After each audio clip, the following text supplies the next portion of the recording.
All right, good evening all. Welcome to a quick workshop with representatives from the LaBerge Group. Ben Seiden. All right, before we start, we're gonna please rise and salute the flag. Pledge allegiance to the flag of the United States of America and to the republic for which it stands, one nation, under God, indivisible, with liberty and justice for all. Councilwoman McMahon. Here. Councilman Hanlon. Here. Councilman Niles. Here. Supervisor Molino. Here. Okay, the floor is yours, Ben. Thank you, sir. Jim, did you have anything you want to start with? No, go ahead. Okay. I was curious if you had a chance to look at that stuff. I did. First, as I introduced myself to everyone when I first got here, as you walked in, Jim, my name is Ben Seiden. I'm Vice President at LaBerge Group. I've been with the firm about 25 years and been working with communities for over 31 years now. Does everyone here know, or have you heard of LaBerge Group before? I hope so, because we were a second generation family owned municipal consulting firm specializing in engineering, architecture, planning, community development, grant writing, and what we call government operations and efficiency. So you may have heard of us over at Lake George. We're one of their town engineers. We worked on their dissolution plan, their interim dissolution plan. But you reached out, Jim and Supervisor, initially because of our grant team and the fact that we have this very special process where we interweave together our engineering and our grants. I've been here again since '99, and since that time, we've tracked over $425 million of grants for our communities because our engineers work hand in hand with our grant writers to develop creative solutions to your projects. So when we first reached out, I sent you a letter about wanting to help you both in engineering and planning board services. And Jim gave me a call and asked me to come meet with him, the supervisor, about who we are, what we do. And in that time, you also sent us a copy of your water district engineering report from 2017, and also the NIWIA grant, the New York Water Infrastructure Grant, that was unsuccessful for 3 or 4 years. I think it was 4 years. Oh, yeah. So I did look at them, and I reviewed them for ways that we can strengthen it. But before I go into how we can strengthen both the report and the application, I want to be clear that while it's fundable, while pipes and water mains are fundable underneath New York Water, they don't rank as high as the critical infrastructure needs of pumps, of filtration, of treatment, of contaminants in the water. So you can continue to put in applications, but we have to figure out ways to strengthen that application. So if you talk to the New York State Department of Health, they'll tell you that. And then they'll also give you ideas and ways to strengthen your application with letters from Department of Health, violations, lists of your breaks, and lists and documentation of how it's impacted the residents and the community. In other words, how long were they without water? How long or how many days did you have to have a boil water advisory? Did you have to truck in water for them? Are there any contaminants in your water? Right now, what I read in your report was that most of the report was focused on simply older water mains. They're antiquated is the words that were used in your report. So if we were to work with you, we try to find ways to strengthen your report by really identifying the key problems. And if there are not any key breaks or violations or health concerns, NIWIA may not be your best option for a grant. USDA may be the better way to go for a loan grant program. But before you go forward, if we were to work with you on the engineering report and the grants, there are a number of things we want to see.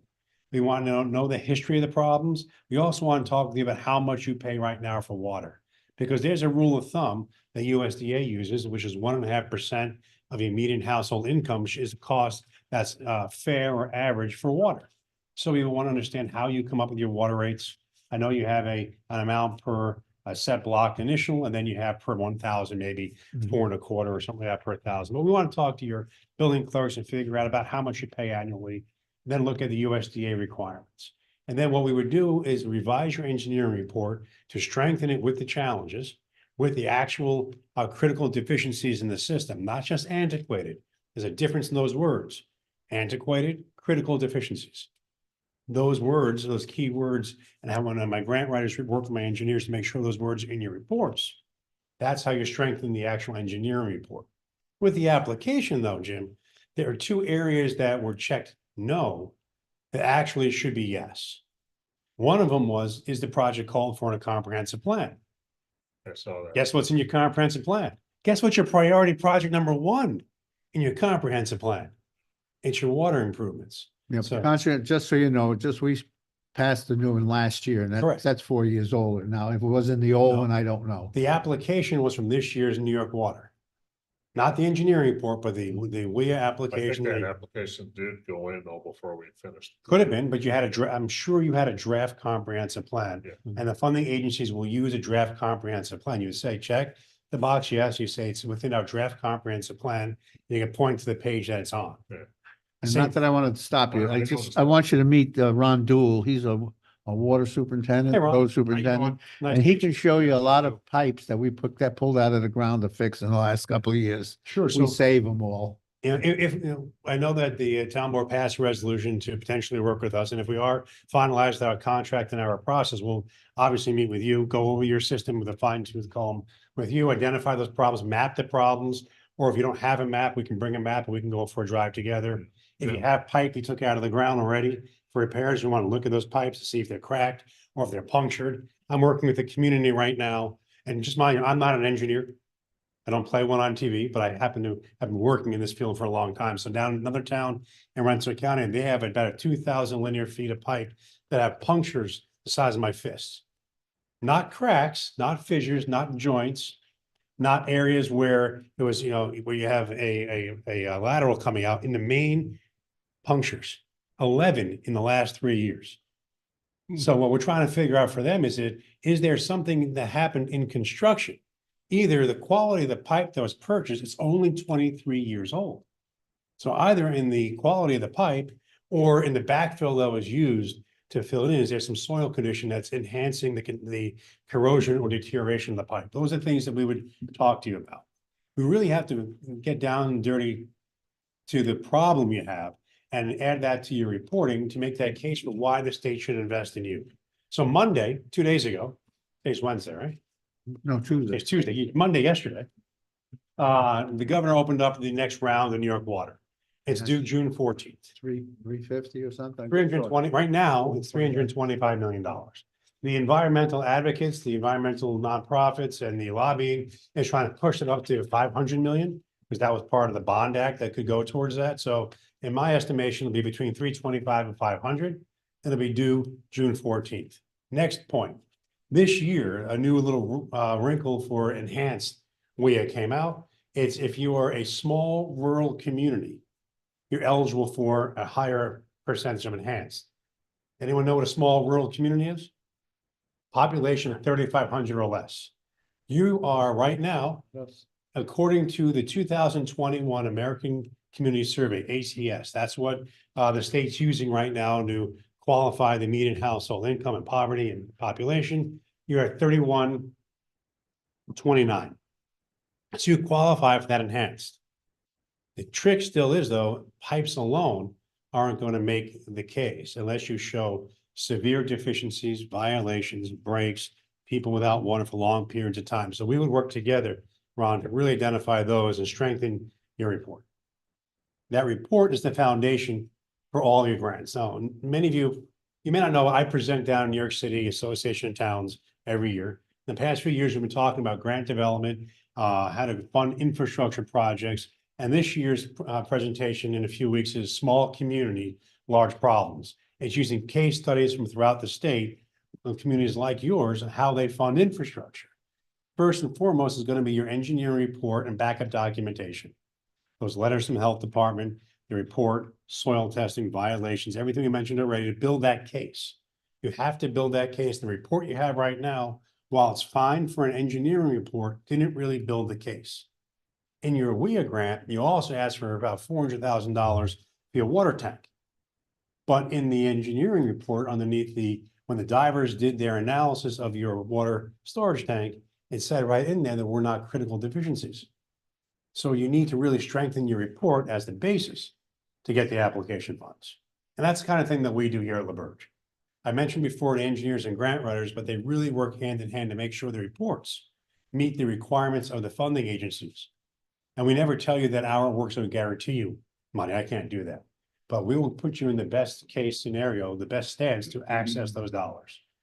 Village of Corinth, real close to you guys, something like $24 million of grants, loans and financing we did on their water treatment facility and the wastewater treatment plant. We designed the wastewater treatment plant. We just got them another grant last year from CDBG Planning to look at a few of their streets for the infrastructure for water, sewer, and sidewalk and repaving the roads. So that's the kind of work that we do. But our engineers turn every project upside down, backwards, specifically to figure out how to fund the project. Because again, I mentioned the firm was started back in 1964. We realized back then there's no pot of gold at the end of the rainbow, except for ARPA. But we won't get that again. That was a once in a lifetime. That's finished, yeah. So outside of, I used to say that all the time, that someone said, but I got ARPA money. Well, you're not getting it again. So because there is no pot of gold, you really have to be strategic in identifying projects that are fundable and the funding streams that are best for you. And it doesn't mean you're going to win the first year. Many small communities have to go on a 2 or 3 year process of losing to win. In other words, I'll give you a case point. Town of Schuyler Falls up in Clinton County. First year they lost a Northern Regional Border Grant and New York Water. Then they wanted to apply to CDBG, but CDBG said they want to be last one in. Show me who else is coming first and where the rest of the money is coming from. Then they got a USDA grant and a loan. $1.3 million grant, $5.5 million loan. Then they used that to leverage CDBG and got 1.25 out of CDBG. Then they can leverage that to get Congresswoman Stefanik for 2.4 million. And now they're creating what we call a funding quilt. Has anyone heard that term that we've used before for LaBerge? So 20 years ago, you can go to one agency for all the money you wanted for a project. And then it became harder and harder to win. So they started doing leveraging piece by piece, grant program by grant program, almost like you're creating a quilt, a patchwork of grant applications, leveraging programs to create a total project. And that's what we do in our communities. So not only do they have those 3 funding streams, then the county got hit with a problem. They had to extend the water a little further and they put in $900,000. The project's funded. Now that's just one example, but we have that. I can talk for hours about different project examples, or you can come down to New York City, February 19th, 10 o'clock in the morning, because I'm presenting then, but I'll get you a copy of that presentation when it's finished. That's the meeting and all supervisors and board members, they've had for years, and for 19 years, I haven't gone once, not because I didn't want to go, but it's my busiest day of my business week on my business. Yes, it is. And I can't read it, so. So I will, when we finish making the presentation after that day, I'll email you guys a copy of it so you have it. I think I gave you some presentations, Jim, but I'll be happy to share our articles and presentations about funding, grants, about implementing infrastructure projects from different associations that we've taught at or worked with supervisors and boards on. The one that we lost, when is the new deadline for that? June 14th. Okay, so So if we were going to work on the project, Coming up the end of February. excuse me? For some reason, I thought there was one that comes up the end of this month. No, it was just announced February 5th as it opened. She pre-opened it. The governor pre-opened it. It's open yesterday. And it's due June 14th. That's New York water infrastructure where you're eligible for 60% up to $5 million. However, now with the enhanced way, you can get up to 70%. No, you're still at 60%. Enhanced way is for the clean water, the wastewater. But what we would do is work with you to rejigger your engineering report and develop a financial plan.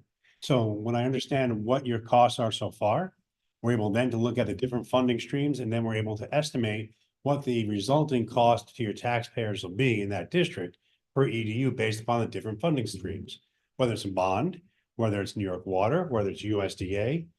We may recommend an income survey like we did in Corinth and Moreau on to see whether or not you're even eligible for CDBG, the Community Development Block Grant. And that's an interesting program where, again, they want you to go other places first. So if you go to other communities, other community programs, and you lose those grants, you're eligible for $1 million.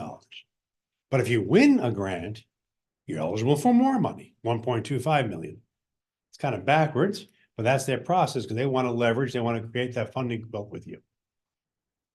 we had a funding survey about a year ago, right, Ron? We sent out a financial service. Income service. Income Yeah, service. we did We it got last about year. 10% response. Okay, so. Nobody wants to tell you how much. No one does. So what we recommend is we have a number of different sub-consultants that do that service, that they will mail out once, mail out twice, and then go knock on doors and get the income service. It's all confidential. A lot of times, if you mail it out, nobody wants to tell the town board what they make. Because, hey, you're all neighbors helping neighbors. That's what makes the town government. They don't want to tell any, this is, I make $65,000. They don't want to know that. But if a third party is taking the information confidentially, they're more apt to provide that information. So there are a number of firms that do that. And then you use that to support your grants. For CDBG, it's good for 5 years. And they do that income survey to the methodologies of both the Environmental Facility Corporation and USDA and CDBG, so it can be used for all those pieces. The key, though, is understand what your funding streams are, what the impact's going to be in your community, what the problem is, and how to best position yourself. That's the process. That's really how the sausage is made. It's not just doing an engineering report and putting in an application. The project, the molding of that project, the location of that project, the income of that project, the design of the project is where you get the funds. Interestingly enough, I got a letter from Department of Health regarding New York Water, and they also said in there that this year, New York Water is looking for project readiness more than before. Meaning that if you do have it already designed, bid, if you have letters of approval from Department of Health, that will weigh in the decision on project financing, because New York State wants the money in the ground.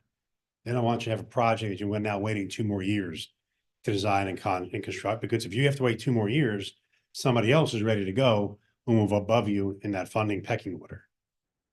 Just keep that in mind. Well, I think all is pretty much laid out for what. Yours is in what's called an engineering report. Mhm. I'm not aware that it's been designed and bid specifications have been created or it's been put out to bid. So what I mean by that is last year we were successful in both of our CDBG applications. One on stormwater and drainage and one on water. And both of them were already designed. Both of them did their environmental review, their seeker and NEPA. And one of them had already went out to bid once. So they were basically able to say to the state, here's my problem. Here's how we design the solution. Here's the cost. Here's my co-funding already. You are my last piece, and we can go back out to bid and be constructing in summer of 24. That's a project ready. If you're able to do that, but somebody else is saying, I have an idea of what I want to do. It's going to take me a year to design it and then go out to bid. Well, that's money sitting in an account that could be in the ground somewhere else. So just think about that. It's almost, I equate that to if you're in real estate and you're going to go buy a house. Somebody has a letter saying I'm pre-approved, the other one's ready to go. Here's my money. That's kind of where we are. So those are the kind of things we work with you through, is to help get you ready and be positioned. The engineers do the design work, planners will work on planning board review or zoning, whatever you need for to help your planning board. You moved up. We're available for SWIP review, for stormwater review. You have a culvert situation on drainage you had mentioned last time we spoke. Every time that the lake or the river elevates, you have a problem with flooding. So we can talk about those options. As a firm, we are dedicated to our clients. We're not trying to be a 50-person or 100-person firm or a small company or 40, 45 people. Again, we're second generation. The owners are still here. You had open access to our firm and our principals, our directors, and our managers. And we're the ones you see. So if you have any questions on who we are, what we do, how we can be of assistance, I'm here to answer all the way. I like the idea of putting together a plan, a strategy to get from where we are to where we want to be. I don't think we have anything that's quote shovel ready. No. So we have that, that to consider. Mhm. And I struggle with the chicken and the egg problem here. I mean, how much money do you spend getting as ready as you can be, so that you can hopefully pull the trigger? Well, we can talk more about that on the project when we get to know the project better. We may recommend that you look at USDA first and have them pay for that. If you're successful, that can be part of the application package. The engineer. It sounds like your staff then is constantly looking at programs that are coming out? I have 14 members of our staff that are planners and community developers. And that's all they do. The planners plan and then implement, and the grant writers are on the surveillance. They're on the grant writing, they're on the implementation, they're on the administration. They also, again, review the engineering reports to make sure they hit the points the funding agencies need. So we have a whole team dedicated just to that. All right, well, I appreciate you coming. We had short time for you, but That's okay. I think we'll get back soon. And see if we can get you in here and Okay, so get with Ron and see what we could do to start talking about this. Sounds good. We're here for you. All right, Yeah, thank you very much. No, Okay. Thanks for My coming. pleasure. Thanks for taking. that's the way he talked to us a couple of weeks ago, and that's why we got really excited about having him in. All right, I'll be honest, I was supposed to be here for 2 years. Yeah. This has been a long 2 years, 24 and a half, 25 years, because I love working with communities. I'm thinking, I was at the state, I was at county government, and realized that at town and village government, this is really where neighbors help neighbors. This is where the work gets done. This is where the community and the quality of life gets raised. So I've now dedicated my entire career to helping towns and villages to serve those community residents. Because you have needs, but you don't always know where to go. If we end up working together, keep in mind that we do have that income survey from last year that we should get you so you can. Look at it. You can get it to me. If it's only 10%, that's not gonna be enough of a response rate. Depending on the number of households you have in your district, CDBG, which is the Office of Community Renewal, has requirements for response rates to make sure that it's a valid survey. Yeah. Yeah, I don't know exactly, Ron, I don't know if you remember, Ron, what it was low though, Response rate is really. but we can find that out. Do you have any ARPA money left over? We just sent the last of it. The last of it? All right, I was gonna say. We bought an ambulance. Okay, I was gonna say you can use some of that for your income survey. We can talk more about if you want to work together, we would work with you to frame out what that strategy would look like and what steps you'd have to take to make yourselves more fundable. Right now, though, your median household income per the ACS meets the definition of eligible for hardship underneath Drinking Water State Revolving Loan Fund. EFC interchanges disadvantaged community and hardship community in their application. You can check that box because right now you're eligible for that pot of money. So you're actually better positioned today than you were last year when you applied for this. So there are things we can do to strengthen it. I never guarantee, but there are ways that you should look elsewhere as well. They're mentioned in your report, in your comprehensive plan, in your implementation strategies. Tracy wrote different programs you can apply for: USDA, community project funding out of the federal government. There are ways we can move around, maneuver, and build that funding quilt together. All right, I have to get going on my next meeting, so we appreciate it. Thank you very much for coming. Yes, thank you very much. I just need a motion to come out of the workshop meeting. Make a motion. Second. Okay. All in favor? All in favor? Aye. All right. Well, I knew you. Thank you, but we'll be in Ask touch. with you. questions. All right. Thanks again. All right. Good evening, all. We're gonna move right into a town board meeting. Please rise and salute the flag. Pledge Allegiance to the flag, United States of America, to the republic for which it stands, one nation, under God, indivisible, with liberty, justice for all.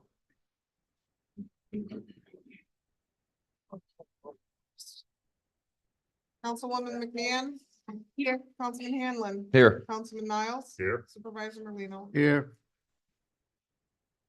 All right, we're gonna open up. We have a public hearing, first thing, number 1 of 2024. Lori, you want to explain that?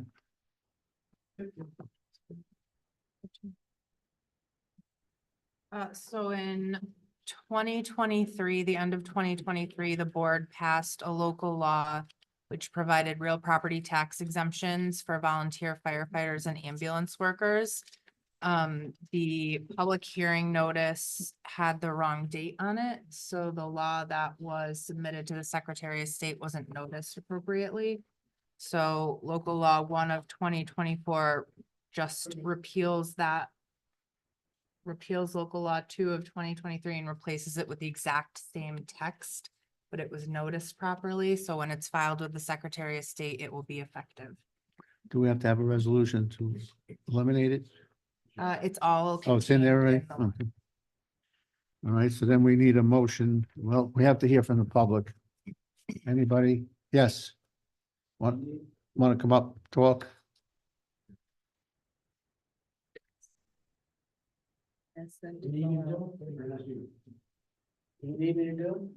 Or you raised your hand, you wanted to talk as the public? I thought you wanted some. Sorry. So there's no comment from the audience at all on this. All right, we'll leave it open for a little while longer, just in case somebody walks in, and we'll just start with our resolutions. Anybody on Zoom, Chris? Yeah, We have Patricia and Stan Colbert, depending on the Zoom. yeah, but they got their hand up or anything? All right, okay. So we'll move forward. All right, Laura, you want to read the resolutions that we have in front Are of you us? going to open the floor to the public on comment on legislation only? Yep, okay, so we'll open the floor to the public on, and anybody out in Zoom on our legislation, anybody has any questions of what we're producing here? No comments. No comments, no comments? All right, go ahead, Lori. Okay. Resolution to pay the bills of the second abstract of 2024. General fund vouchers 2828 to 2884 and 2926 to 2927, $37,091.43. Highway fund vouchers 2885 to 2916, $66,669.87. SW1 Water District vouchers 2917 to 2924, $8,358.30. SW2 Water District voucher 2925 for $25. Make a motion. Second. All in favor? Aye. Aye. Opposed? Hearing none carried. Resolution to accept minutes of December 26th, January 1, 2, and 16. I'll make that motion. Okay. Just a little bit of discussion, wondering, I'll second it. everybody have a chance to read it. That's my discussion. Okay, Okay, all in favor? aye. Opposed? Hearing none carried. Resolution to accept audit of record keeping that was held on January 16th. Make a motion. Second, All in favor? Aye. hold on, Lori, I want to thank everybody in the front office for making that meeting extremely productive and concentrated. I've heard other towns, it takes 2 or 3 hours to get through that. Yeah, we try to make it pretty I smooth. pass along my Well, we appreciate it. appreciation. Thank you. Proposed resolution to hire Adam Garrow as backup for Jeffrey Dickinson, who is the water purification operator, training 20 hours per week at a rate of $20 per hour, starting immediately, and hourly rate to increase once certified. I'll make that motion. I'll second that.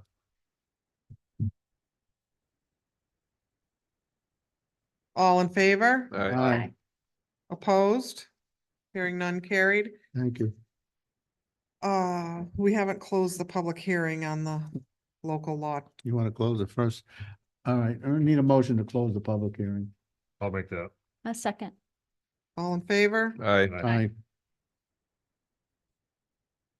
Okay. so that's closed.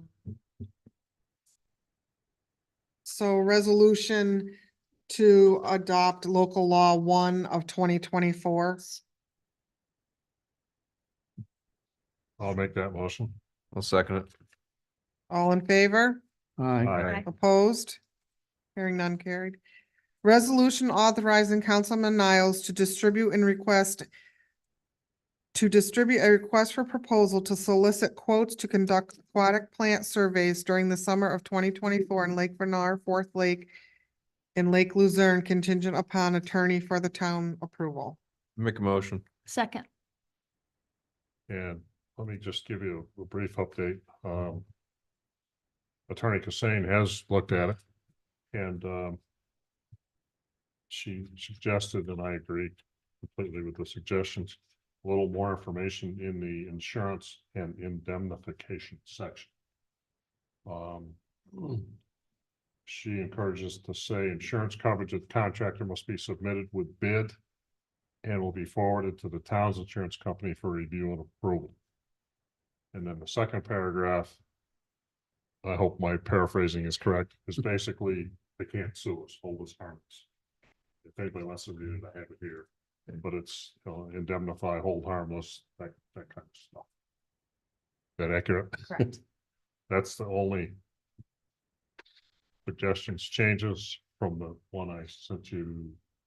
Just added a hold harmless clause, all he did. Other than that, everything is the same as I emailed it to you last week. I would like to show you. This is a letter I got a year and a half ago from somebody up on Lake Benar. And it says the commercial private residence adjacent to Lake Benar and Lake Luzerne would like to request an aquatic plant survey be done. Intent of the survey would be to evaluate any invasive species that may jeopardize the health development of the Lake Benar and adjacent lakes. Upon conclusion of the survey, we propose to cooperate with any management solution that may remove the aquatic plants. And it's co-authored by 18 people around the way, just to give you a feel. Okay, so people up there want this They done. want to know what those weeds are. Okay, we're gonna do it anyways if you're gonna do it, so. Yeah, I feel pretty strongly about it because I didn't bring them with me, but if you look at the Eurasian milfoil concentration in Lake Luzerne, it's in two heavy spots. One's the South Bay and one's at the inlet. So where's that stuff coming from that's in the inlet? Well, Warren County, yeah, and I have a theory that it's coming down the chain. Partially. the water's flowing down, yeah, so Yeah. just to prove it, you gotta find it out then. Yep. Okay, that's my update on this thing. One thing I've been finding on the phone is typically this work is done frequently. It's done by small companies. Husband, wife teams, two or four guys, maybe that canoe and a rowboat. But they book up their summer pretty quickly. I don't want to do it wrong, but if we're in agreement, I'd like to send this RFP out probably tomorrow or the next day. I'm done. Okay, well, I agree with it, so. Andy, you agree? I do. All in favor? Aye. Aye. Opposed? Hearing none carried. Thank you. Thank you for the good work on that. Possible resolution to change the agenda meeting time from 7 PM to 4 PM on the third Tuesday of each month. All right, and the reason for that is, most of us and the ladies that come from the town, they get out at 4 PM. It'd be a lot easier, we have the meeting at 4 PM instead of go home, come back at 7, and it'll just cut down on some of the time wasted there. This is just for the agenda. It's not for the regular board meeting, which will continue on Tuesdays, first Tuesday of every month at 7 o'clock. So we're looking for I guess we need a motion to change that, right? Do we want to do a resolution tonight or Yeah. just talk about it tonight? No, we talked about it last meeting, so. I personally, it doesn't matter to me. Yeah. I'm fine with it. Well, I'll make the resolution. If I get a second, we can bring it on to talk about it. I'll second it. Okay. So anybody have any? I know, Tim, you're the only one that'll be close to getting out of work at that time, but, That's fine, whatever. all right. Andy, you're all right with it? I get out at 4, but I start earlier Okay, and I can make that work. all right. You guys remember Dave having a problem with it? I don't think he I did, did he? don't think he. I don't think he- that- He's no. flexible. Yeah, he said he was. Anyway, well, we'll try it out. If we have to make some changes, we can do it. So we got a motion and a second. You want to call roll? All in favor? Aye. Aye. Opposed? Hearing none carried. And then, we've been having a little bit of discussion in the office amongst all of us about adding a bill paying abstract to the agenda meeting. It In would other help, words, This doing thing. this twice a month. instead of Yeah. once a month. yes. it would help with like your credit cards that are due on a certain day. If they don't fall right, it's almost to the point where they're gonna shut you off just because we haven't paid the bill. Right. Even though we're not at the limit, things like that. Also, it would break up the abstracts to where there isn't so much in one. For anybody, this is the abstract here. It's got all the bills in here and there's probably about 50 of them in there All there's that we have in to that. look at. So it's easier to break it up 2 times a month. Doesn't And that way change any- too, if, you know, like you get.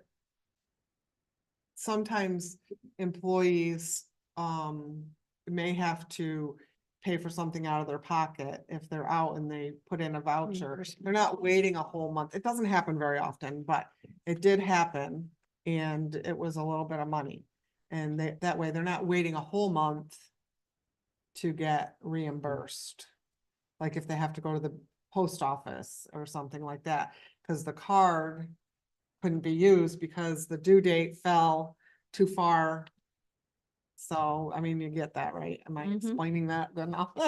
Okay. Makes things easier, though. It doesn't change much for any of the public. Doesn't change anything other than it just splits it up. I We're think still it- paying our bills. I think it gives the board twice as much chance to review the abstracts, because you only have half as many to do each time. Mhm. So I'm in favor of it. I should make the motion. I'll make the motion. Oh, you made the motion? Okay. You did, Ian? I did. I'll second it. Okay. All in favor? Aye. Opposed? Hearing none carried. All right, You're on to reports. on to reports. Highway. Ron? All right. In January, the laundromat wanted their water turned off and, we found the valve and everything, but it turned extremely hard. We had to dig it up and I put another valve behind that valve. So he had some work done and that's all good now. The hydrant on Call Street was replaced last week. We had issues with it turning off and, that hydrant was in 1972. So we have a couple more. I got another one Thursday I gotta do on Highland Drive. About 8 months ago there, I got the okay to order a truck. Finally, I had to go to a different Western Star dealership because Tracy Road, I don't know what's going on with them though, but they got certain slots where they can order trucks and supposedly he didn't have any. So I went to Plattsburgh and, oh yeah, go ahead. We got slots. I'm like, I wish I'd known that 6 months ago. But that tandem was ordered from the last tandem that I ordered to 24 this year. The price difference is $44,847. 7-year difference. That's how much more inflation it's gone up. For the box and the plow and all that. It was 76,000 in 2017. And 2024, it's 114,000 now. Nothing that we can do. But I believe I'm under the 300,000 that you guys wanted me to stay, so we're good on that and. Hopefully that truck will be here in the fall, but then it's gotta go to Viking for the box and that, so we won't see that for another full year easily. And then the loan on that won't start for another year after that. So by the time this thing is here, we won't have any loans but this one. So. But down the line, there is other equipment that we need to replace. That loader's 2014, it's 10 years old now, starting to have electrical issues. Got some equity in it, so I think it's something we need to act on. So maybe next month I can get you a quote on that. I think the last quote I got was they'd give us like 70,000 for ours. But I believe the price of a new one was like 170, somewhere in that area. So, but the longer we keep this, the less that we're gonna get for it. Just something to keep in mind. That's all I got. All right, Ron, anything else? No. Mary, what are the rules for trading in a piece of equipment like that? In terms. We don't need to know right now, but Ron might want to know that within the next couple of weeks. Okay. Well, we've done that before. Especially if we bought it from the same place. But check it out, so we know, yeah. All right, Karen, have zoning, Okay, I've distributed by email my report to everyone and couple of things I wanted to talk about. For the planning board, we had put out a notice on the website that we are looking for an alternate for the planning board and an alternate for the zoning board. We got one response for the planning board. It's Rosalba Torre. I'm wondering, do you want probably Lori's office, the clerk's office, to contact her and ask her to come to the agenda meeting and you can interview her for the planning board? Her interest is in the planning board. We also need an alternate for the zoning board, and we got no response to that off of the website, so we'll just update it again and put another cutoff date on it and continue to look. But if anyone knows of anyone that might be interested in serving on that board, we need that alternate because on the planning board, we have two alternates and we're down to one. But on the zoning board, we have none at this point. So do you want someone to contact the person that sent the letter of interest to the planning board, and you can interview her at the agenda meeting, and that way you can have the resolution ready at the regular. if you want to board meeting. contact her and let her know, it's be fine, or we can do it. Okay, cool. All right. Is that all? As far as my report is concerned, I want Chris to give a little talk on his participation in that panel that he was involved in on the short-term rental at the planning meeting that they had in January, at the end of January in Saratoga. And I also wanted to report that all the campground and mobile home park operating permits now have been issued. And I think that just Chris has a couple things that he wants to talk about at this point, so. Got a mic? Yeah, I have a microphone.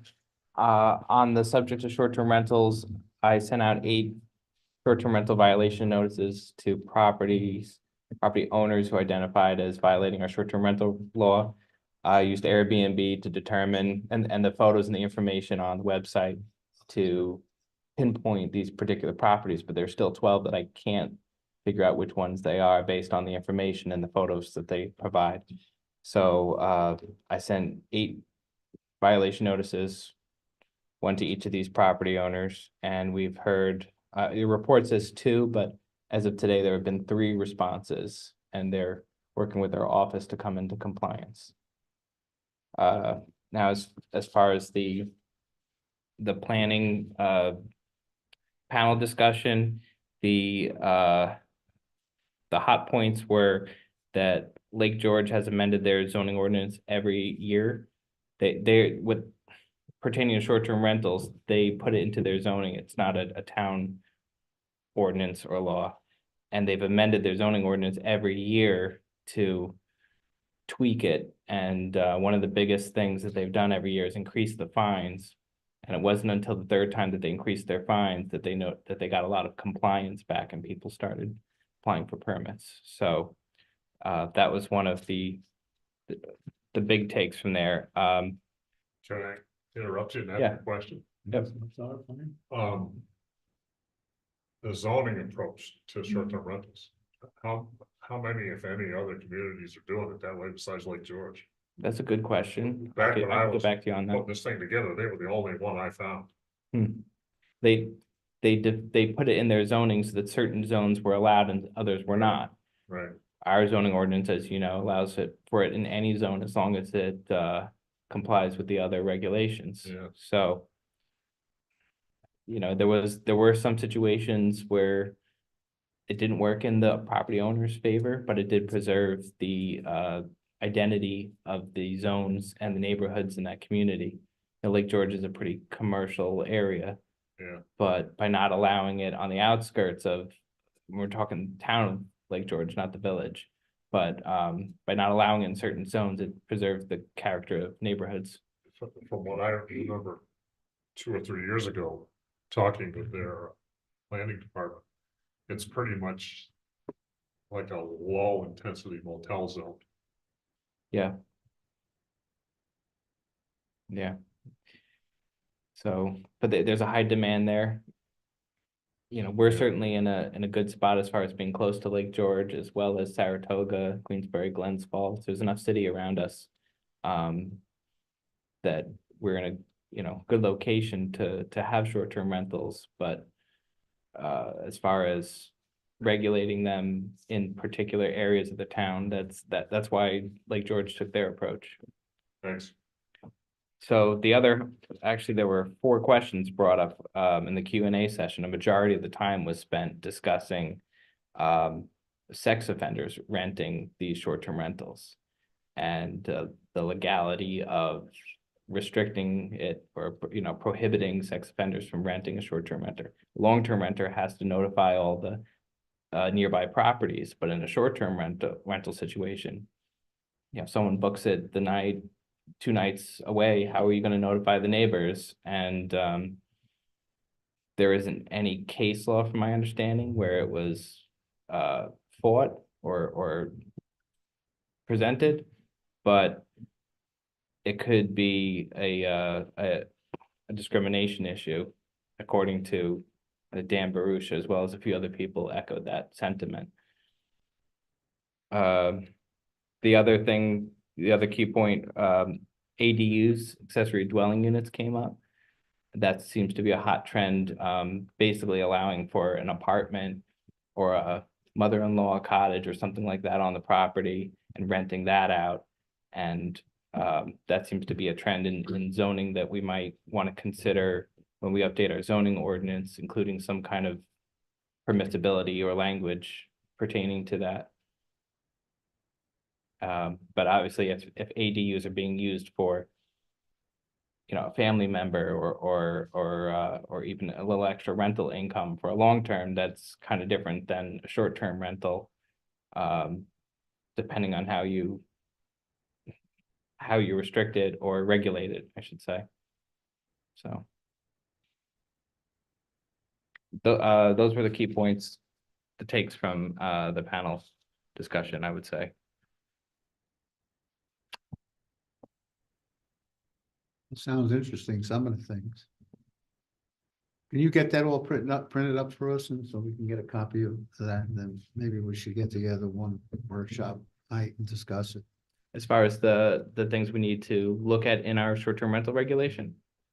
Yeah, we have a running list. I could email you all a copy of it and perhaps discuss it at the next meeting.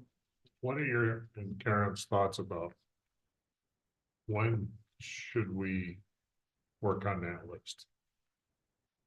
In other words, are there some hot potatoes in there we should deal with soon, or should we wait another 6 months? Look at what ought to be changed, or I would assume you guys will come to us at the point where it needs to be done. Well, 6 months will put us at 1 year from the adoption of our regulation, so being that we're still working out, there's still a few short-term rental owners that are coming into compliance. Maybe once we've gone through all that, we'll have a more comprehensive list of things that need to be ironed out. I know there's been 2 or 3 kind of semantic things we've talked about that could be spiffed up a little bit. Yeah. yeah, I wouldn't say that. I guess that I'm asking you, this is an obvious question. You guys come to us when you think it's appropriate to Well, tune it up. it would seem to make sense to me with, once we start getting into the renewal of the first round of them, that if we're going to change it, we should try to have those changes ready before that renewal process starts. That's a good perhaps. point, Karen. Yeah. So maybe within the next month or two, we can talk about what issues that we found and what we think, maybe some changes that need to be looked at. Sounds good. All right, Chris, thank you. Thank you. That's Mhm. all I have. Okay. Deputy Town Clerk, I've given you our monthly clerk report and, if you look at it, it's down quite a bit from the past, but it's typical for this time of the year. Our town tax warrant has been satisfied and we are now sending money to the county.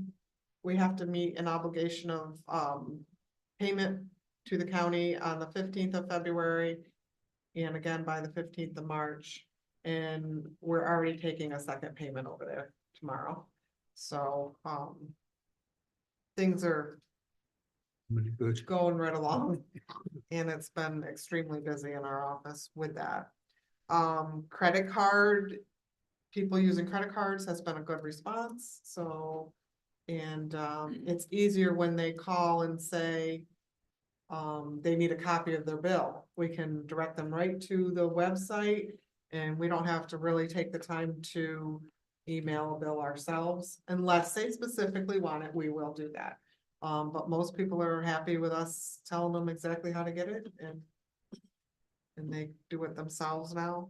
I have to say it has cut down a little bit, not much, but a little bit as far as, mortgage companies calling. And, to get copies of bills that they didn't ask for in the beginning of the season. Because it might be a new mortgage they picked up or something like that. We used to get a lot of calls. I need a bill, and we'd have to take care of that. And I've noticed a few have come in that none of us have talked to. So they have the one that's printed from the website and you can tell because it's a different format. So it has been helping in a lot of ways. And the credit cards are, being used as well. So, that's really about all I have. Right. Can I just go back to Karen? I was glancing at this thing. There's it's an APA correspondence on a parcel on Valeria Drive about a retaining wall. Yes, That area, we had all that problem last year with. Is that a short-term rental? it is not a short-term rental Next property. to the short-term It's rental. next to it. And basically, the gentleman wanted to do a retaining wall and our ordinance it doesn't meet our ordinance requirements. It's too big. It's it's many feet longer than what we allow and is it higher? I can't remember. Yeah. I think he has 8 feet. 8 feet. In height, Yeah, we allow 6 feet, then it has to be an engineered wall. And it also needs side yard setbacks. And because of the variance process, they were directed to go to APA to find out if they had jurisdiction or not. And they're having an issue that, I don't want to say an issue, but they're working with APA trying to resolve how to do this retaining wall, because APA wants them, instead of doing one retaining wall, to do a series of many little retaining walls. And it's not going to, in the owner's opinion, it's not going to satisfy what he needs to do, because he feels he needs this retaining wall because he's losing some of support under the porch of his house. And so he needs this retaining wall the way it's being, and it's designed by an engineer. So anyway, that's what that's about. APA is involved in it because if he ends up pursuing the wall that he wants, they're going to require him to file for a variance at the APA level. Thank you. Just a question. All right, Councilwoman McMahon? Yeah, I have a couple of things. For the Board of Assessment review, did we end up getting somebody for that, or did we advertise? Because I know that deadline for May is Well, coming Pam up. Pettis got it, right? So then we need somebody I else. think we still needed somebody else. Okay. But we haven't gotten anybody else. It's coming up too, right? Yeah, in May. It comes up in May, their training is in April, I think. So I Can we throw that back on the web? Yeah. And also, can we throw on the web for the ethics board? Because I know we were low on that. Okay. I thought we solved all that. We solved it, but we lost 2 members. I'm still on the board and Tim is on, Yeah. but that's 2 board members and Patricia. Right. So we still need 2 more people. All right, so.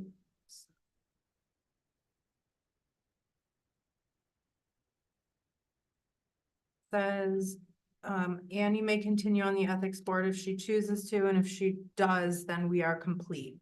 Tim Hanlon, Annie McMahon, Patricia Goldberg, Roberta Vanderzee, and Michael So we did get someone, okay, good, I didn't. And then also, are we still looking to hire someone on the highway department? We're not, okay, We're good. we're good. I All right. don't think we, not that I know, of. We're good, right? You got enough employees? Okay, Okay, I'm good. you're good. Thank you. All right. Jim Hanlon, I have nothing to report this time. Mr. Niles? I would Sorry. just like to let the board know that I'm gonna order $60 worth of harmful algae bloom test kits. Last summer, we had one green blob in the lake. And it was an algae bloom. Algae blooms can be extremely toxic. Some of them are. In fact, the dog drinks water from an algae bloom. Kill him. So what I did when I found that bloom is, we took pictures of it, sent it to DEC, which is the procedure. They look at the pictures and they determine from that if it's harmful or not. And if it's not harmful, you don't hear back. If it is harmful, they put it on their website as a harmful bloom. So I found on Amazon, $20 this little kit, you scoop up the goop, you put it in this jar, and cooks, and it puts out a test strip. For $20, I want to order. That's all I have. All right. Go ahead and do that. Attorney? Yeah, I can't believe. Get your goop test and get there, get your goopy booger test, get there. Okay. Really hurt people. Yeah, I'll tell you, All right. DEC doesn't call you, tell you it's okay. Got me a couple times. Yeah. We're running that stuff with the state does that too. All right, I'm gonna give. Andy, yeah, attorney's gonna wait for a minute. I have nothing. The only thing I have is that the county's looking for poll watchers for the upcoming election. It's $240 for a 16-hour day. And, no, No, yeah. not yet. And, for a 16-hour day or 120 for an 8-hour day. I got a lot of information here. If anybody out there wants to be a poll watcher, give me a call. I'll send you out this or anybody.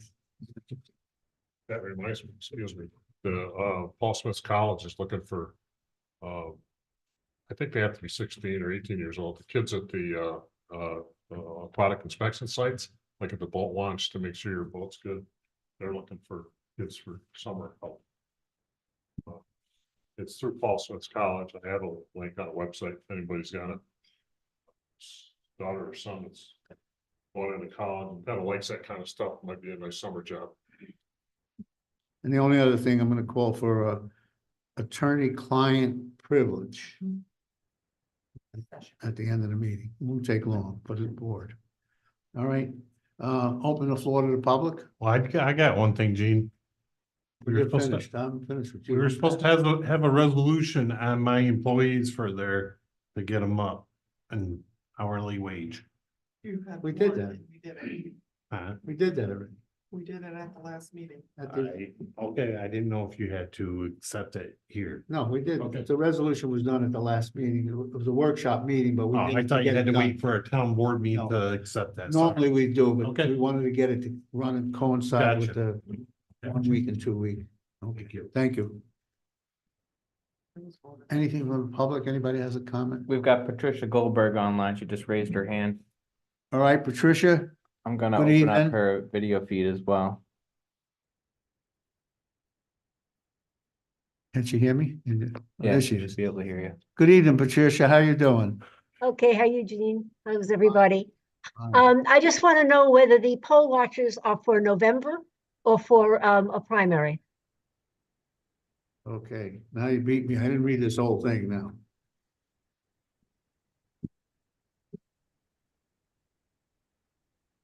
If it's for November, Stan and I would be available. All right, I'll put you down and call and see how it's going. It doesn't say anything, either one. Maybe the short one, maybe the 8-hour one, but it doesn't say. But I'll find out and get you the answer tomorrow. Okay, because I don't know the other date. We might be there for another date if it's in June, but Well, the other date is in June. okay, we might be available for that also. Okay, thank you, Patricia. You're welcome. Thank you. All right. Anybody here? Want to comment? Yes, sir. Want to come up to? Driveway, I live up on Howard Road, it's, kind of coincidental. Sit right there so you can, people can see you and, The fellow that was in here earlier proposed with his proposal. I am working on a low flow hydro project on my property up here on the other side of the swamp, actually. And, I've been in discussion with ENCON, APA, and, I'm in the process of completing our, FERC application, Federal Energy Regulatory Commission, that, is necessary. Go through that process. Now, I'm too old for the computer, but I've been digging around and, trying to find funding for my project. The USDA, I've met with the, LDC, with Jim Siplon and, John Wheatley, and they seem to think that they could help me develop my business plan and with funding with Small Business Administration or maybe the USDA. But I'm just looking around for any, hopefully I could get some grants and otherwise loans. Now, I haven't came up with a program here. I have passed, information package passed out to you folks. Karen said 7, I made 7 copies, my printer didn't quit. But anyhow, this is for, Climate Smart Community Program grants. It's, the department, ENCON department actually runs the program. And it has a lot of different information for infrastructure financing and, I was talking to my son-in-law today. I was down working with him. He works for the Department of State. And so I was asking him, because they were working on grants, and I was going, what kind of grants do the Department of State actually have? You know, I haven't found any that might help me out. But anyhow, he said that with this Climate Smart Community Program, that the town of Bolton is using funding through this to renovate Rogers Park up there in the town. But there's a lot of things, and I was talking to Karen about this, that you folks have copies. I don't know if you looked at the package that I gave you or not. But anyhow, so there's what my son-in-law was saying is the state, his job in the Department of State, they get assigned to the different communities and they will help them for compliance and the applications, filling out, figuring out how they can actually get the grant and funding through this Climate Smart Community Program. Now, this is a program where the communities have to sign up. They have bronze, silver, and gold, depending on your progress through their programs, what they have, you can get, reach different levels and you'll get increased funding. So now, this is something, if you're gonna consider going with the fellow that was, he's a lot more eloquent than I am. I've never gotten up and spoken in public really, but, so the state will assign somebody or a team to help you work through this program and get certified. Town of Bolton has signed up for this, Lake George has signed up, and the city of Glens Falls, they're all signed up for this program. Now, I just, found this on the computer and trying to see if there was anything that, might help me with my project, funding my idea. And, I'm not sure if it will, but my feeling is, and I was talking with Karen about this, a lot of what I have here is sort of focused on EV charging systems and stuff, but there's also a lot of other infrastructure that can be financed and through this program. That's sort of confirmed by talking to my son-in-law today, that the Department of State will actually reach out and help the communities that sign up for this to work through the process, which would, after hearing the earlier presentation, this might help in funding your preparation for something, what the programs that he's proposing. So anyhow, I have a package here. There, at the end of it, there's they have regional, what's this?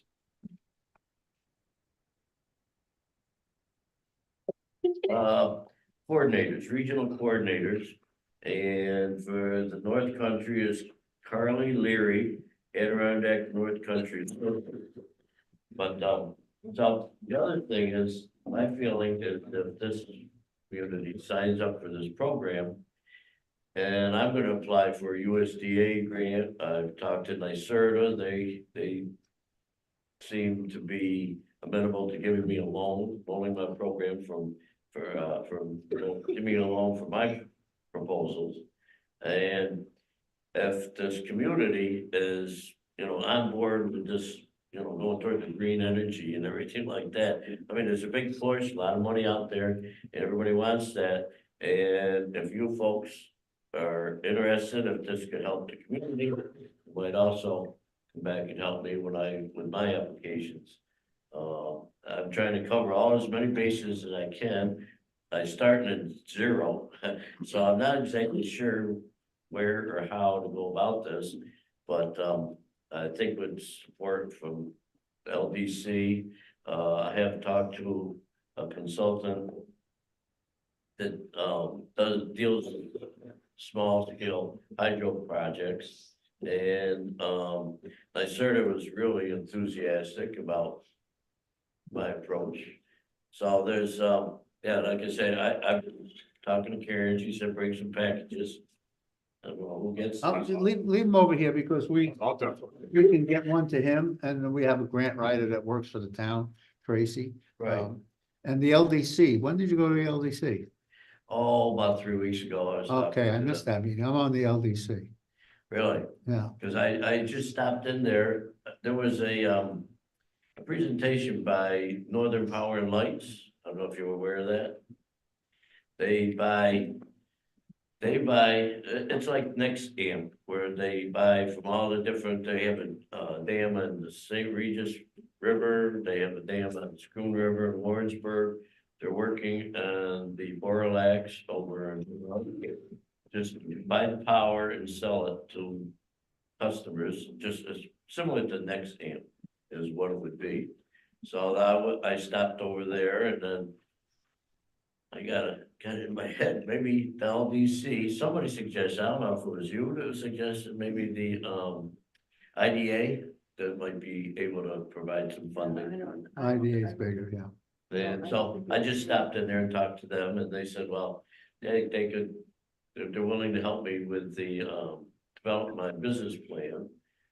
And, just, I can use all the help I can get. I talked to a consultant and, she, with Small Scale Hydro LLC, and she does dam assessments, infrastructures, watersheds, takes the whole picture, and they'll actually work from start to finish to get the approvals, permitting, and then construction and implementation of the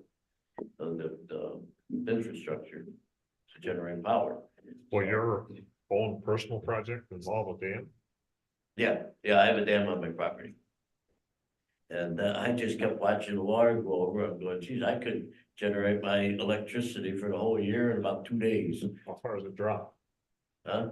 Oh, the drop is 1.5 meters.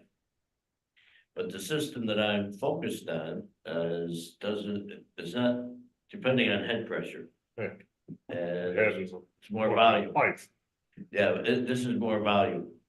Okay. The system is designed for remote communities in Bangladesh or Nigeria and places where they don't have any infrastructure really. And they don't have high head pressure drop. It's all low flow. And seems to me it might work. 100 years ago, I used to work with NYSERDA. Really? Well, if you leave us some, we have to find out, is it Thank you. eligible in our zoning and? Well, he came to me because this, in our zoning ordinance, what he particularly wants to do is considered a private utility. And he has to go through a site plan special use process. And so that's what got us started talking about this. And the more he looked into it, the more involved he found that it was from where you originally started. And he's just been doing a lot of research. He's been trying to get help, as he said, from someone to help him cover all the permits that he needs. And he's coming across this opportunity, and he wanted to give it to the town because it could be something that would benefit the town grant wise to put in some green infrastructure. So There's a lot. rather than give it to me in the zoning office, which it would be something that the board would have to act on, not the zoning office. Are you thinking about going into business, putting these things in? Pardon? Are you thinking about a business Well, doing this? I'm looking at my project as a pilot project. And once I developed a working relationship with, and the systems, processes that involved, especially with the APA, NCAN, now I have to deal with the Federal Energy Regulatory Commission also. And now, so I'm building a complete understanding of how to go about this. And that when I was talking to the fella at NCAN, I can't think of any. I can put that away later. I can't think of anything, any body of water up here that doesn't have a dam on the outflow. And this is a resource that's not being tapped. Now, the big question is it feasible with all the permitting and the infrastructure that has to be done? The Federal Energy Regulatory Commission, their latitude on how you can work with an existing structure. And that's a big key, is having an existing structure. It seems to me there's a lot more latitude in upgrading and, Doing a new one. really, in order to make it work. Now, I would imagine NCAN has an APA have more strict restrictions on what you can actually do without, maybe an appeal process like the retaining wall. There's more headwinds I'm gonna run into that I have no idea. For a small individual system. Right. Yeah, well, and the other thing is, and I was talking to Karen about it, is, there's the Forest Lake Homeowners Association, Hancock Pond. I mean, there's a lot of, Friends Lake Association, there's a lot of, organizations that, rather than just one person doing it, you know, saying, okay, I got a creek on my land. I want to make electricity. A lot of people think so, but the more I get into it, the complicated process it's gonna be. And there, you know, there's been a movement in the last 6 or 8 years. Environmental movement to start tearing down dams. I know, yeah. One of the things with the system though, that I haven't looked into it that much because I'm more focused on about the dam that I have, the resource I have. But they have done some of the systems where you just drop it right in the creek. And, you know, without having a dam or, Yeah. you know. Rely and then strictly on pounding. flow. Right. Can we pause to change the disc? Okay, hold on, we gotta change the disc. Okay. Back when I was at NYSERDA did mostly research. Now they're mostly funding and commercialization. Yeah, the grant program is limited to solar. So that I was told that I wouldn't be able to get anything through that. And the loan is a 50-50 situation. The FERC regulations that you're running into, is that because you're tying into the grid, or is that, No, doesn't matter? Any water system, that my consultant said that any water system, they were primarily in the mountains, Rocky Mountains, Midwest. And they probably have 100, 150, 200 projects completed. They're working on a project right now, Windy River in Colorado, Windy River project. And the process has been 2 years in the making. They're hoping to start digging this year. So I was hoping to catch the runoff this spring, but it's not gonna end up that way. But I think if the town, this might help you folks. I'm a taxpayer here also. And in the long run, it might help me too. I'll certainly read that. Yeah, leave us some copies of it. Yeah, I have 7 copies here. You got your address and telephone number or anything on it? I did that. No, I Write didn't. it on there, it's fine. Write it on there, your address and telephone number, so. Not everyone, Just do one, One, I'll do the rest. we'll make copies of it. but I have 7 copies. Just write it on one, I'll write it on the other for you. No. I'm sure we make a lot of friends if we put a little hydro down there on Mill Creek where it comes out of the lake. Yeah, Yeah, that's what I was thinking, and it can actually, the systems, when I initially looked at them, was 75 to 100 kilowatt systems. And That's apparently, not small, pardon? that's not for one house. Oh, no, these are community, systems that they have. But apparently, the more I looked into it, they downsize them, depending on what your situation is. I've seen them as small as 6 inches. Oh, yeah, that's my.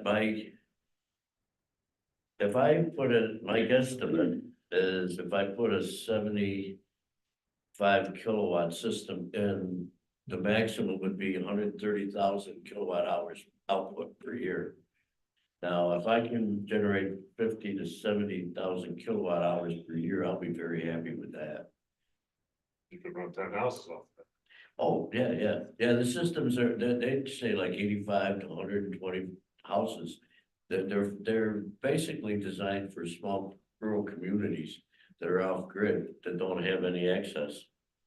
I'm gonna give you a call, so I could talk about this all night with you. all right, so, yeah, get the information, we can look into it. Well, I'm I'm looking for as much support as I can, and I'm trying to pick everybody's brains that I can. I talked to a lady that, from, New York Power Authority, she's involved relicensing one of their projects right now. They don't have anything downsized to would support me, my thing, but everybody that I've talked to would seem to be fairly enthusiastic about the idea. And the big thing is coming down to it. If I'm, the manufacturer projects a 4-year payback. Now, if I go out 5 and 6 year payback, that I'd still be happy with that. But that's only, my feeling is that that's only counting the systems itself. And then there's all these other costs, and that's why I haven't got a handle on yet. We'll see Jim on, he'll find out for us. I'm sure that you'll find a lot more in here. There's a whole list of programs, grant programs beyond this EV charging stuff. You know, this is, and I didn't copy everything off the website either to this package I got tonight. I get lost on the computer. My son can do things in 10 minutes. That takes me 2.5 hours. You're like I am, I don't know anything about. My grand. All right, we gotta get moving on this, Okay. we've got a couple others. Thank you. I'll get, Leave here? yeah. All right, thank you very much. Thank you for coming. Anybody else want to make a comment? Yes, come on. I'm Mary Ellen Allison, Hall Hill. I just have 2 quick questions. The first one, you were supposed to be compiling a group of citizens to help on the new updated zoning.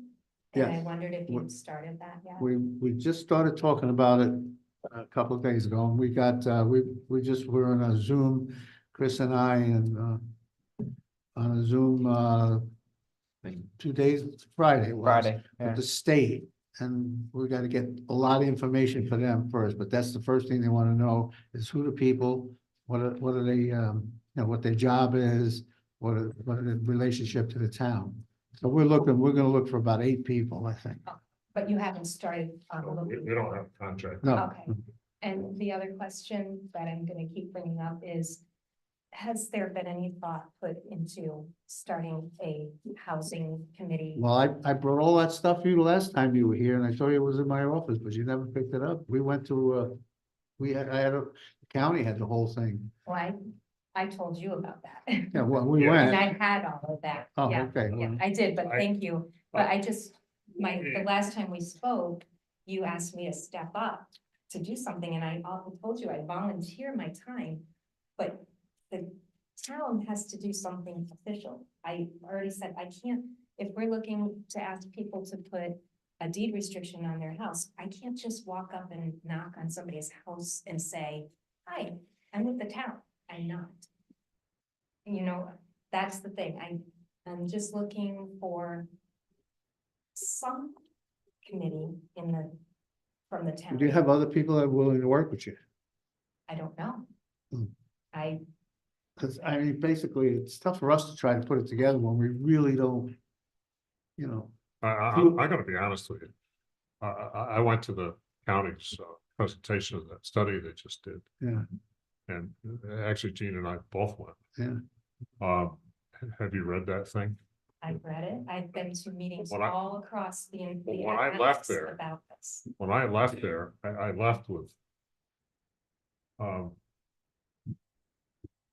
I don't know what the right word is. I was disappointed. Oh, hold on. I was disappointed for a couple reasons. They presented a ton of really accurate and informative statistics. They presented some potential sources, some solutions to some problems. But if you start looking at those potential solutions and just throw a dart at a budget, you're talking about 5 times our town budget. That made me really discouraged. To find that we have this housing problem in all, basically all the towns in the county have the same problem, some worse than others. But the only solutions that were presented by the consultant that was paid hundreds of thousands of dollars probably to do that study, you know. But I have forwarded to both of you, I think, meetings from another organization in the Adirondacks called A Place to Start. And some of those presenters contributed to that report. And there are working models in the Adirondack Park that are solutions to the problems that we're facing. And I talked about a few of them with you, but there's so many resources out there. There needs to be something official. I don't know enough about building to do that. I just know that there's a need, and I have lots and lots of real life solutions. I just watched another program and contacted people in New Hampshire that had it's the same thing. They had an aging community, the younger people weren't staying, and they needed a way to attract families, and they needed homes. And they worked with the town and community members, and they came up with real solutions that we could put into place in our town. But you'd need a committee. You would need more than just one person. You would need somebody that understands. I don't know anything about building. I don't know. I just know that there's a problem. I mean, it's not that easy to put a committee together, even trying to get people on our zoning board and our planning board, and, you know, we're gonna try to put this other thing together. I'm just gonna keep coming back and asking you to keep considering it, because I Well, think there's a real need here. Let's take the plane up to 50,000 feet. At least try to set up a committee. What do we tell them? What skills do we tell them they need to have to contribute to the committee? There needs to be people that are builders that understand the costs of building. There needs to be people that understand the real estate laws. I don't know. I don't even know what town land would be available, or what land, you know, what builders might be looking to for a project. But I don't know where to start, okay? You're kind of implying that we should build something. no, I'm not building that. I'm not implying the town should build something. I'm implying that the town should start looking to get people in that could build something. I don't think the town should build it. But we have to through this new zoning, some of the solutions that are there are as simple as legislation changing zoning so that if there's a subdivision put in, there's a certain amount of not affordable, because that's a buzzword, but reasonably priced workforce housing. That's what we need. We need people to live in our town that work in our town. Yeah. That's all I mean, can I say don't about wanna all make the- you feel better that I'm doing something, because I don't wanna say it right now, but I have been talking to builders about senior housing back here. But the first thing I can get asked is the water, sewers. Well, we don't have sewers, so it have to be septic. And, you know, it's just not that easy today. You know, There are but we organizations- have people that, I have a list of about 32 people that would go into senior housing. Oh, I know there's a big need for that, but it's not just senior housing that we need young people in our town. Yeah, there's, in our master plan, the demographics, there's a big band. I forget the exact numbers, but maybe you guys can remember, about 25 to 35 age. People in the age of 25 to 35, there's like 10 people in town that age. I'm just gonna Well, keep I mean, bringing it but up. I don't want you to run away, but the whole thing, we have been looking at certain things. When we had people with the planning, people want to make developments there, we have some, but they want to do it.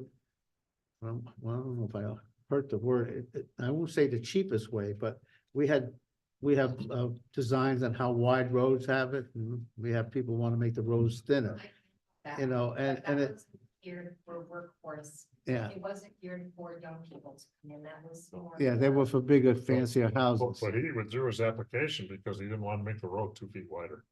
yeah. That's not. No, but you gotta understand it, it's building, these people need to build enough homes in there to make money on it, then that's not gonna invest. And unless you get the bigger ones, it's tough to do the smaller ones, but I'm not saying it can't be done, but it's, well, I just don't want you to think we sit here and listen to you, I mean, I've been on the phone a little bit, and Thank you. Thanks for. whether it'll ever happen, I can't guarantee it. All right, thank you for coming back. Anything else? All right, so we need a motion to adjourn and go into a attorney-client privilege. I'll make that motion to adjourn. A second. All in favor? Aye.